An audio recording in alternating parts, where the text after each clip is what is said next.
Hello everybody, welcome to yet another video of Night Call. It's been a bit since I've recorded. I've been busy with stuff for school, and I have I don't know if I want to call it a project or just, I freaking hate my chair. I don't know if I'm gonna call it a project or just um, just something down the line, but I have something coming down the line which also takes time to record, and I'm waiting until we finish what we're doing before we post it. But yeah, in the meantime, we got some more of the night call. I think we're getting close to the end at this point, because Busette, or whatever her name was, said we had like 2 days or something.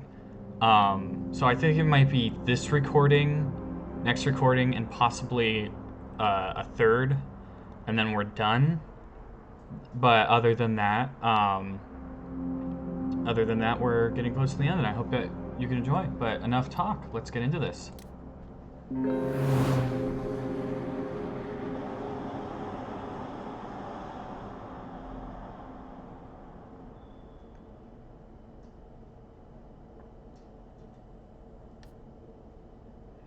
You open one eye. You find your studio calming. There's something special about living in a garret. Like yours is the last place before the sky starts. You get up quickly.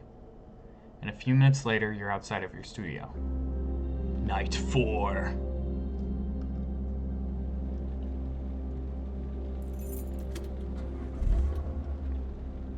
Alright.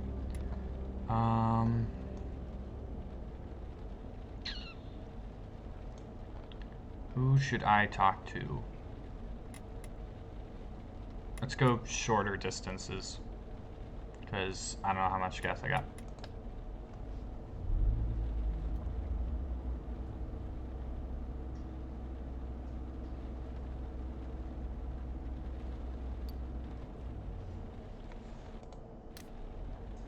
A little off the... a little... Oh my god, I can't talk. A street a little off the Place de l'Étoile, I think? I can't speak French. I apologize. Your client is pacing back and forth in front of a jazz club that's just closed. He raises his walking stick and hails your cab. He climbs into the cab straight away. Pierre, the cemetery, please. The northern entrance in the 20th arrondissement. Oh, good to see my little guy in the corner struggling as always. And here I was hoping I figured it out. The cemetery's closed. He gives you a funny smile. You'll be open for me, my dear. Another drunk passenger, perhaps, and yet this one sticking up perfectly straight, walking stick across knees. His get-up reminds you of another night creature, a regular customer with a taste for young flesh, both men and women. It looks like they move in the same circles, a strange world of... Your passenger's insistent gaze in the rearview mirror cuts your musing short. Oh, guess I don't have a choice. Little jazz, if you would have any, to prolong the evening. You switch on the radio and turn to a jazz station. A Chet Baker standard is playing. Ah, Chet Baker, he was quite a man. His voice trails off, as if an old memory has surfaced. Such a pity we lost him. The man in the back seat seems to be in his early 30s, way too young to have known Chet Baker personally. Yet a wave of nostalgia seems to have overcome him, as if he was thinking of a lost friend. You knew Chet Baker? Oh yes, I knew him well. He's the reason I chose Europe. I'm not exactly sure when Chet Baker was alive. Unfortunately, I arrived in Amsterdam too late. Paris was my second choice. Jazz is out of fashion everywhere, but here, it lives on. Paris still has good clubs where you can listen to music, meet beautiful musicians, and jazz aficionados, I think. A moment's hesitation, his fingers slide up and down his walking stick. Anyhow, remembering Chet always whets my appetite and makes me want to... But no, Let's forget about all that. Take us someplace where we can eat, both of us. His smile is warmer now, hungrier too, and more disturbing. I'm on duty. That's not a problem, my dear. I'll be able to keep you aroused. Clutching his walking stick, he eyes you intently over the rearview mirror. A sudden sense of dread comes over you. What if I'm not hungry? He breathes a theatrical sigh. Ah, what a pity. I'm absolutely famished. The ride continues on in silence. Your passenger appears increasingly restless. He's fiddling with his walking stick, his eyes darting this way and that. You're in one of those narrow one-way streets leading up to Gambetta Square and Pere Lachaise Cemetery. The early morning delivery van ahead of you comes to a sudden stop. Your passenger flings open the door all at once and breaks into a run. By the time you get out, he's disappeared into the night. You stand there a minute, and then, numb with cold, climb back in your car. You glance over your back seat and discover a tear in the upholstery, as if the surface of the seat had been clawed by a tiger. You turn the ignition over. Oh, I guess we got our money.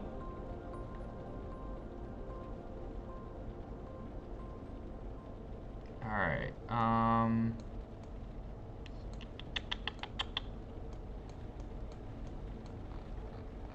well, this map is a lot larger than I thought it was. That's cool, though.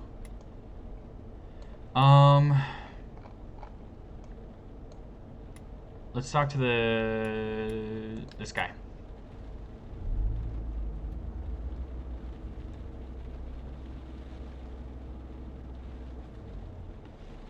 I need a cab, quick!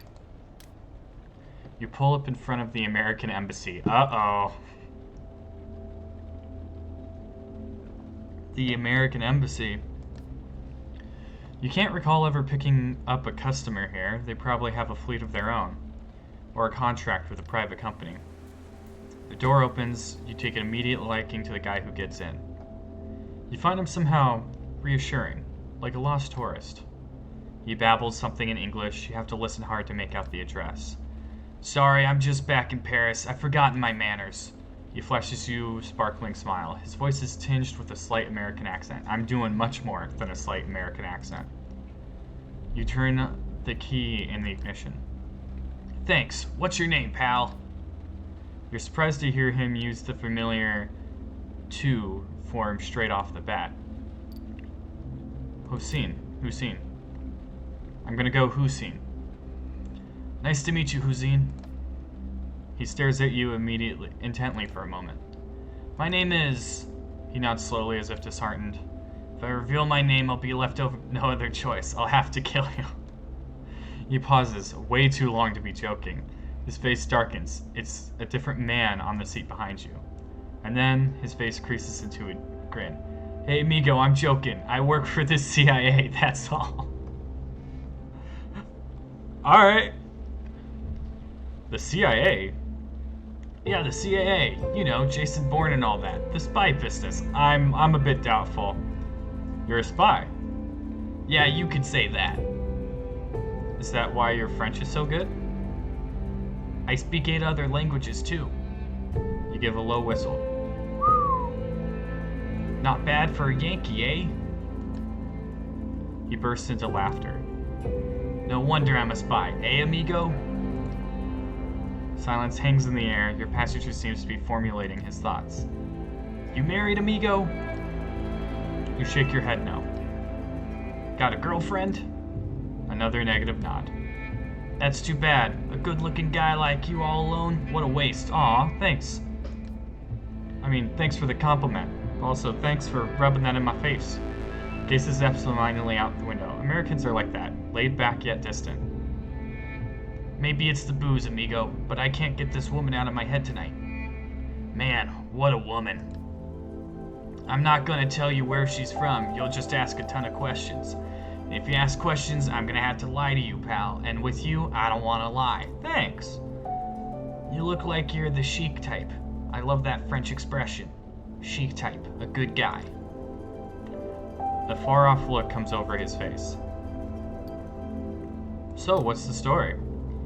He clears his throat, then falls into a long silence, as if wondering where to begin. It all started in this place in Africa.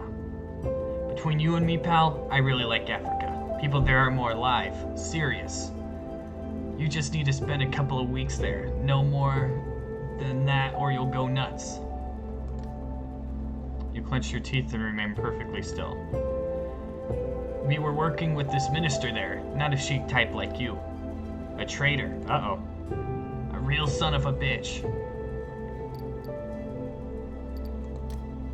He stares blankly into space, wondering perhaps if he's divulging some big secret. Then he continues the story. A note of bitterness has crept into his voice. Anyhow, the guy was getting difficult. We had two choices, either convince him to see things our way, or sabotage his car. Uh-oh. That's what makes work in Africa so easy. The cars, I mean. Every continent has its own little quirk. A way of getting things done without any trouble. In Africa, it's the cars. So I contacted the minister's family and met his wife. She was so beautiful, amigo. Such a beauty. His voice is slowed, like a worn-out LP.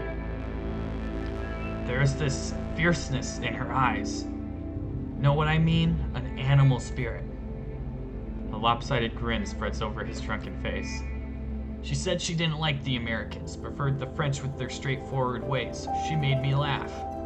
When someone dies in Africa, there's always a Frenchman in the picture. Either supplied the bullet, the gun, or the guy who got shot. Jesus. He runs his fingers down the seams of his jeans. The material is heavy, almost coarse. She was so beautiful. He's gone off into some faraway time and place. You pull up to the address he's given you, a bar that keeps late night hours. You make out snatches of animated conversation behind the lowered rolling shutter. Well then, I loved her. His voice is tinged with sorrow and regret. A love like no other, amigo. No other.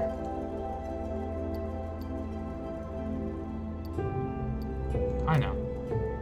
All at once, he snapped out of his funk. This bar, amigo, is run by the Russians, dissidents from the Soviet era. The boss spent 10 years in the Gulag. Can you imagine? The Russians, those guys really know how to deal with prisoners. That's where I would like to have sent that traitor. Snowden. And now it's the Russians who are protecting him. He breaks off and raps at the window. Snowden? Anyhow, who cares? He was a traitor. Real son of a bitch. He reaches into his pocket and hands you a tip. You hesitate a moment, then accept the crumpled note. As he exits the cab, he offers some parting words. Not a word about what I told you tonight, okay? His words hang ominously in the air. Not a word to anyone about this dive. Climbs out the cab, howling with laughter. You sit there for a moment, feeling pretty dumb. You start up the cab, and then you go. I was expecting a little bit more.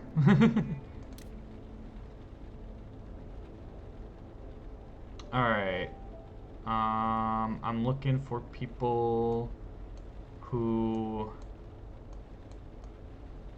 might have clues or such. I'm going to the Crusader. Or the Viking, whoever it is.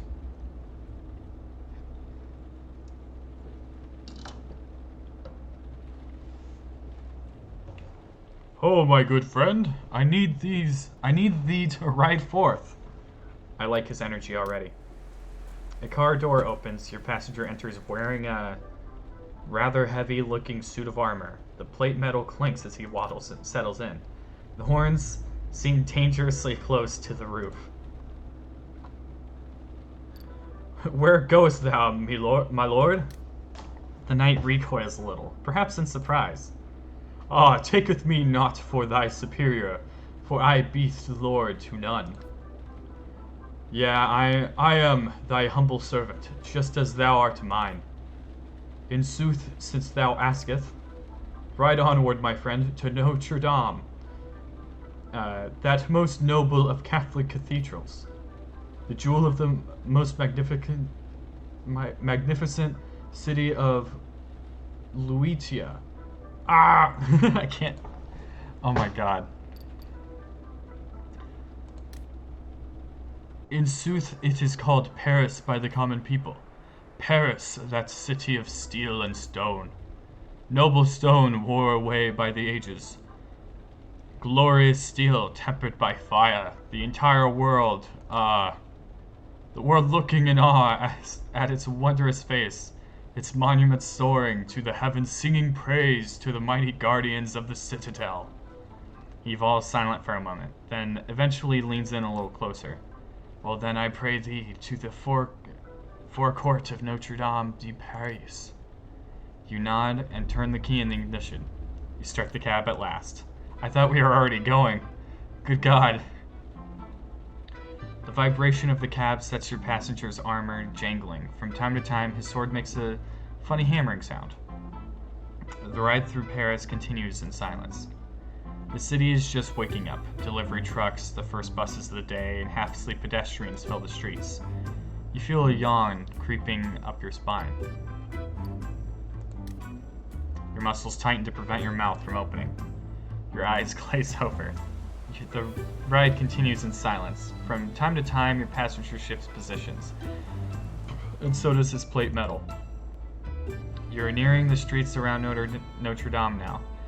The knight leans forward towards you. Ah, the majestic towers appeareth yonder. What a tremendous sight! Oh, the marvel of it! Just think, it took dozens, scores of years to build it. He looks out the window as you stop the cab. My fellowship has cometh. In the early morning light, you see a gathering of warriors and soldiers, of magicians and witches. What's going on? My comrades in arms, my sisters and brothers. We are all going to Fontainebleau for 3 days, for 3 moons. We will visit the forest of Brehun, the birthplace of Throgal the Rash.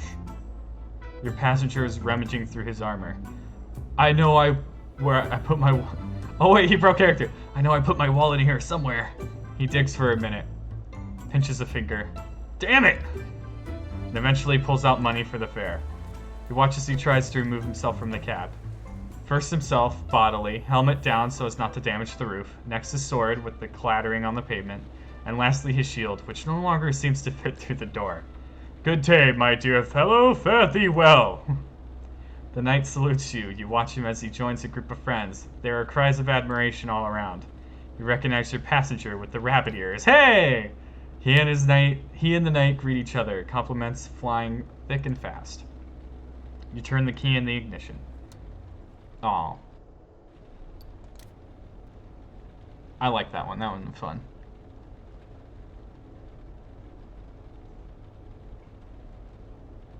You are flashing.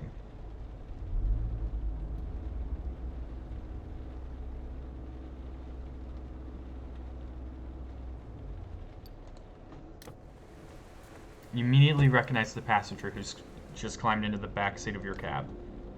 His face has been plastered all over the news for the last few weeks. He's a lawyer who's representing a terrorist. He gives you an address and starts driving. He holds your gaze in the rearview mirror like he's trying to read your mind. You drive across a virtually empty Paris. Behind you, the lawyer nervously consults his notes. Everything all right?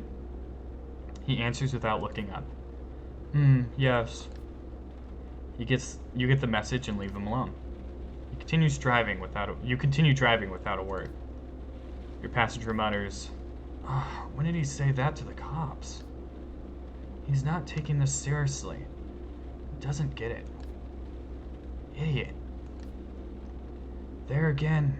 He says it again. Is he contradicting himself or just...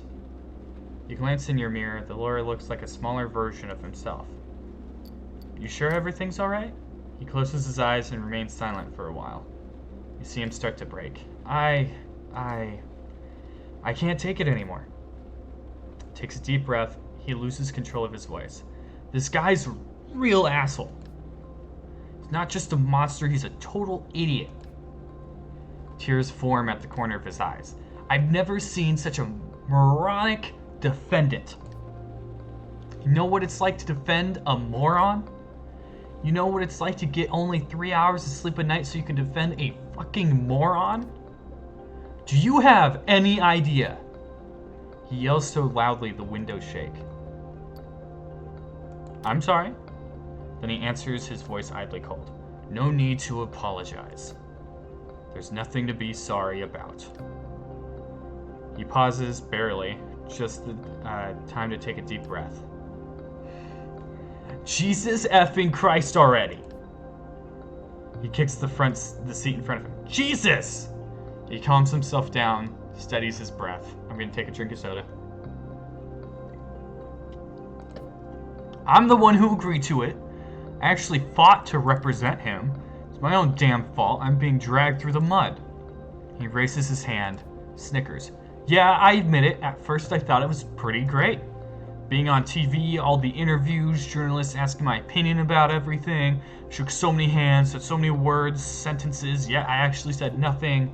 When I worked in the hood, not a single person cared about my work. And now, in 5 hours, I have to be on the radio. In 7, on TV. He pauses, breathes. His voice sounds further and further away. You should get some rest. He chuckles. Rest? No way. Actually, it's simple. I almost never sleep. When I lie in bed, I stare at the ceiling and go over the evidence in my head.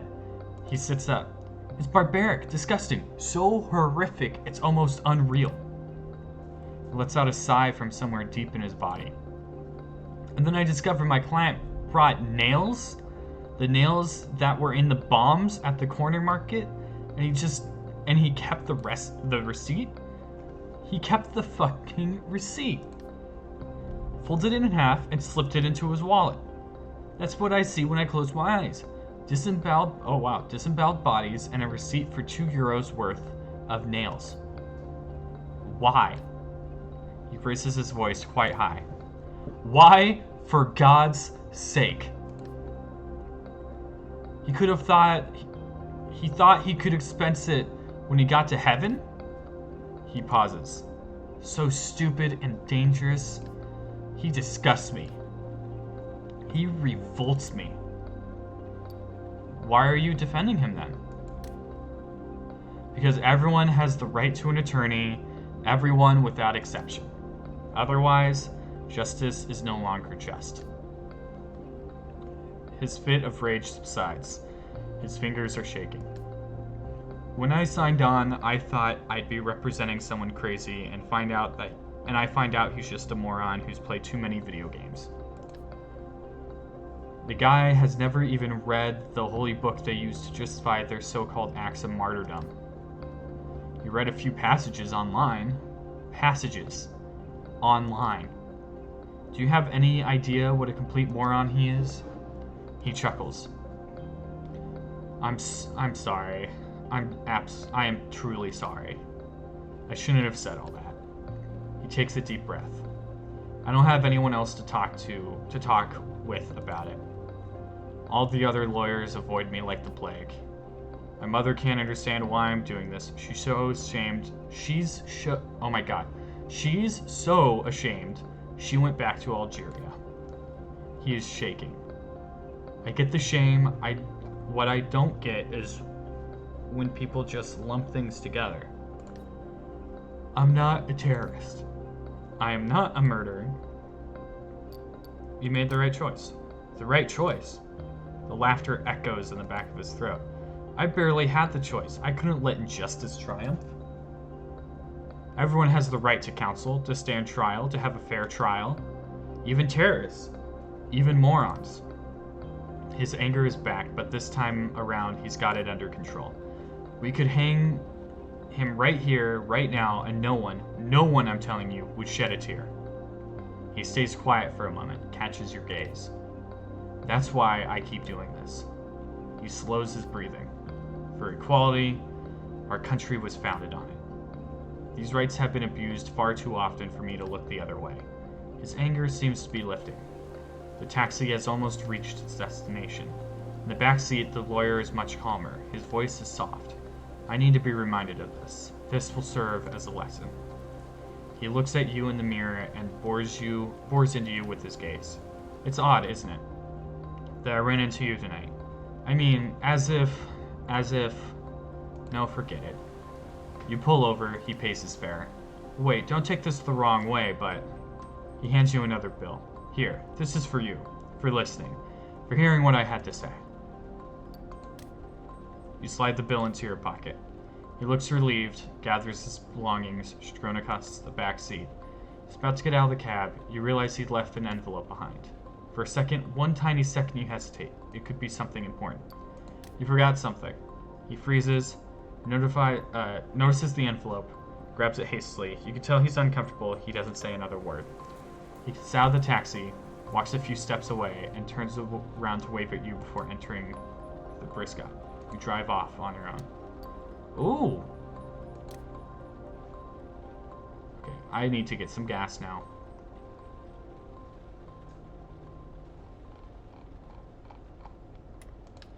Hopefully I got enough of that.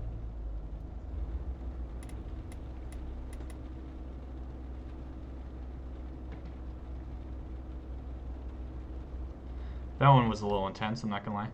Pull over and stop at a gas station. Not a soul in sight. The fluorescent lights irritate your eyes, and the smell of pee is wafting up from the space between the pumps. That's nice. Self-service here, you pay directly at the pump. The mini-mart over there must sell newspapers. The person behind the counter must see and hear things. Might be worth asking a couple questions. This place is as shady as ever. You're careful getting out of the cab.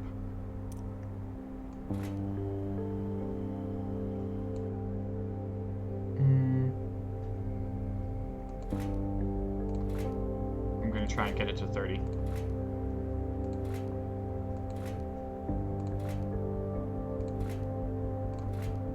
Ah, I got close enough. Alright, let's leave. You get into your taxi and drive away. Do I have time for anything else?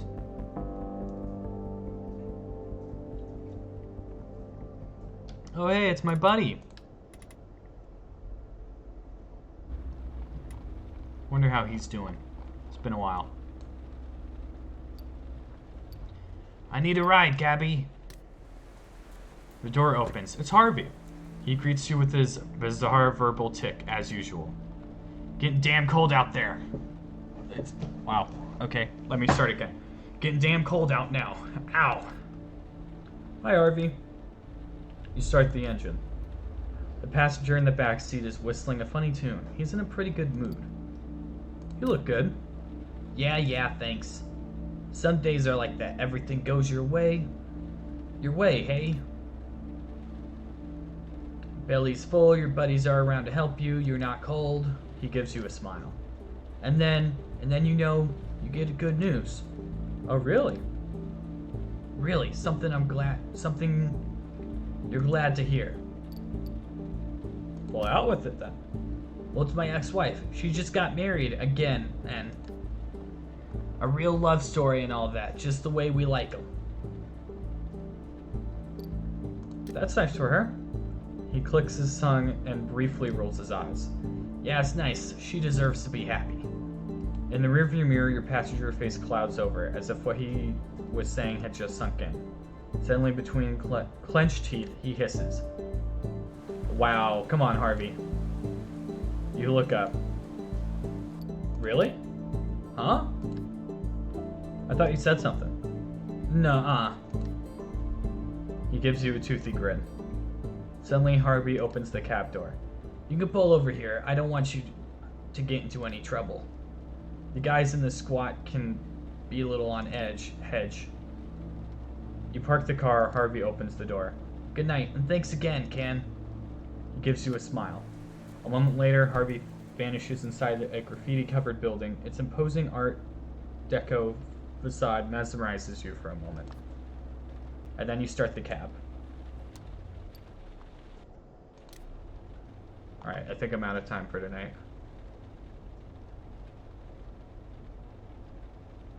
Yep, alright. That's what I thought. No more. Jim escaped.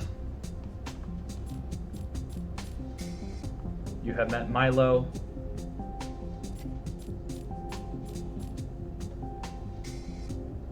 Milo told you about Africa. You have met Child Derek. You have met Salim.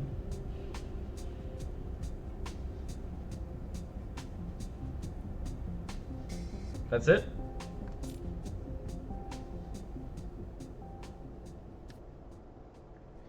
You wipe your face, you're starting to feel sleepy. You're suddenly overcome with the desire to sleep. You close your eyes, press your fingers to your eyelids, and let out a yawn. You sigh and get to work. Alright. Let's see. So he's out. It's not him. Claudia, Salim, spent bullet case, victim number 2 spot, killed in only spot without.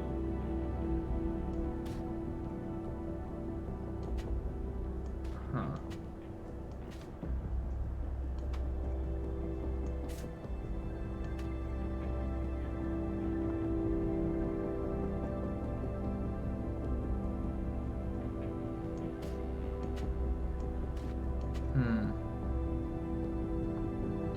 I doubt it's this guy. I doubt it's this guy. He's 1997 or 1977. Where did I hear this one from? Police report victim 1. Less than. Death, execution. Left a message on chalk. This is all interesting. I don't think that if I had another way to I need to keep an eye out for these people. That's what I need to do. I'm gonna take a picture of these real quick on my phone so the next time I play I know who to ask. I should have kept that envelope from him. I should have kept it so that I could see what it is, because he seemed like, when I reminded him about it, he seemed a little nervous. So I should have kept that envelope and not told him about it. With a heavy hand, you wipe your tired face. You lay down on the open sofa bed. The events of the day run through your head. The streets, the passengers, their faces, their problems.